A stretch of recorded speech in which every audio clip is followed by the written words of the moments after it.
Hai hai Sobat Kumis, selamat datang di channel YouTube Kupas Misteri. Sebelum mulai mendengarkan, jangan lupa klik tombol subscribe, like, share, dan komen. Dan jangan lupa untuk aktifkan lonceng notifikasi. Untuk hasil yang lebih maksimal, silakan gunakan headset kalian. Selamat mendengarkan.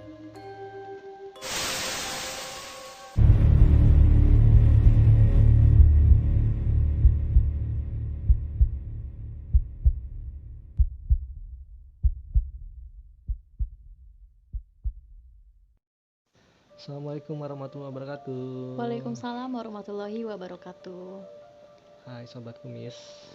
Balik lagi di channel kita, Kupas Misteri. Oke, dan gak berasa juga akhirnya kita sampai di Episodenya Helmas di hari Kamis ini ya. Yuk. Dan buat buat yang belum tahu, untuk episode Helmas ini adalah salah satu konten dari Channel kita Kupas Misteri juga ya. Jadi ada serial detektif di channel ini, namanya Helmas. di sini akan dibacakan sebuah kasus misteri. Oke. Di mana teman-teman itu nantinya diminta untuk membantu dan menjawab di kolom komentar. Ya, jadi diminta bantuannya untuk menebak siapa sih pelakunya dan gitu. apa motifnya dari cerita yang telah kita bacakan.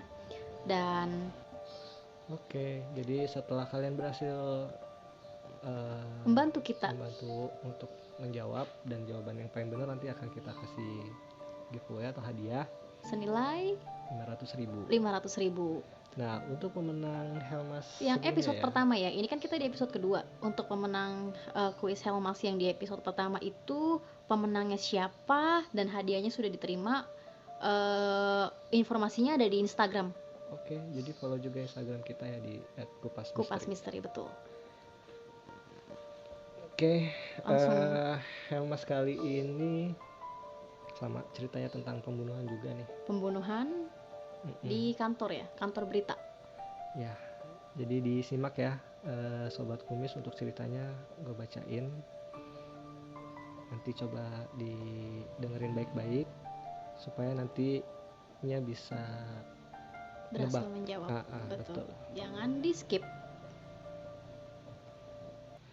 Oke, langsung gue bacain ceritanya. Telah terjadi pembunuhan di kantor berita dengan korbannya adalah seorang pria 46 tahun. Tidak lain adalah kepala redaksi dari majalah berita mingguan tersebut. Korban ditemukan tewas akibat ditikam pisau dari belakang. Berdasarkan bekas darah di lantai dan susunan barang-barang yang ada di atas meja yang mengarah ke televisi, bisa digambarkan saat itu korban sedang duduk di sofa, menonton televisi sambil memakan pizza. Lalu, pembunuh menyelinap dan menikamnya dari belakang. Korban sempat berjalan ke arah pelaku dan akhirnya tewas dengan posisi yang seolah memberikan petunjuk atau pesan kematian. Tangannya tidak memakai jam, dan jari tangan kirinya menunjuk ke arah sesuatu, serta tangan kanannya memegang ikat pinggang di celananya. Polisi kemudian mengumpulkan 4 orang yang dicurigai karena berada di kantor di hari di mana korban terbunuh. Keempat orang itu tidak lain adalah karyawan korban. Yang pertama adalah Utarasi, 35 tahun. Laki-laki yang menemukan korban pertama kali. Pagi ini dia datang untuk bekerja jam 10 pagi. Dan saat itulah dia menemukan tubuh korban. Dia menjelaskan saat itu kondisi pintu ruangan bosnya tidak terkunci dan televisinya sudah tidak menyala, sedang pintu kantor terkunci. Polisi menyimpulkan artinya setelah pelaku membunuh korban, dia mematikan televisi dan mengunci pintu dari luar. Sepertinya si pelaku mempunyai kunci serep ruangan korban, karena kunci ruangan korban masih tertinggal di meja ruangan itu. Dan yang memiliki kunci cadangan ruangan korban dan kantor itu adalah 4 tersangka tersebut. Selain itu, masing-masing orang tersebut memiliki motif untuk membunuh korban. Motif-motifnya adalah sebagai berikut. Pertama, Timur Rizky, 38 tahun. Pria ini adalah penanggung jawab editor majalah dan sempat bertengkar dengan korban beberapa hari lalu. Tersangka kedua adalah Selatania, 31 tahun. Perempuan yang ayahnya adalah pemilik perusahaan majalah ini sebelumnya dan diambil alih oleh korban. Setelah perusahaannya diambil alih oleh korban, ayahnya depresi lalu meninggal. Artinya, mungkin dia dendam dan menganggap korban telah membunuh ayahnya secara tidak langsung.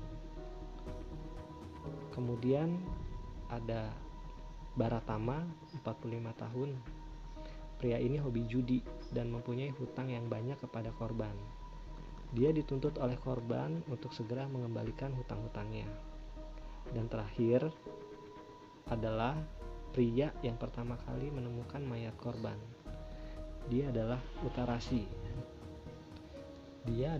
Utarasi yang sempat bertengkar juga dengan korban karena usulan artikelnya yang membahas skandal korupsi pejabat-pejabat ditolak oleh korban. Keempat orang tersebut memiliki motif, tapi mereka menolak mengakui kejahatan ini. Kemudian detektif Helmas akhirnya datang, dan setelah mendengar keterangan dari polisi serta mengamati bukti-bukti yang ada, Helmas dapat memecahkan pesan kematian korban dan menunjukkan caranya membuktikan siapa pelaku pembunuhannya. Sekian ceritanya. Kira-kira udah dapat disimak baik-baik belum ya? Ya. Harusnya sih kita kan tadi bacainnya juga nggak ada yang kelewat ya. Kalau nyimaknya diperhatiin baik-baik, pasti bisa lebih jelas lagi, lebih paham lagi buat jawab. Siap. Jadi di sini ada 4 tersangka pembunuhan. Kalian udah bacain. Betul, kalian disuruh menebak siapa pelakunya berdasarkan pesan kematian yang dibuat oleh korban sebelum meninggal.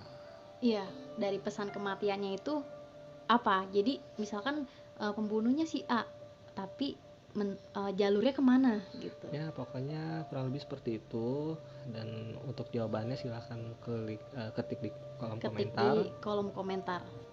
Untuk yang berhasil menjawab, pemenangnya nanti akan kita umumin di episode Helmas berikutnya. Untuk hadiahnya seperti biasa, 500.000 rupiah. Oke, ditunggu teman-teman jawaban yang paling benar nanti akan kita share di IG kita ya untuk pemenangnya. Baik, kayaknya kira-kira sekarang waktunya kalian jawab ya. Ya, sip. Jadi kita selesai untuk di episode Helmas kali ini di Kupas Misteri. Kita ketemu di next episode di Kupas Misteri. Dadah, selamat mendengarkan.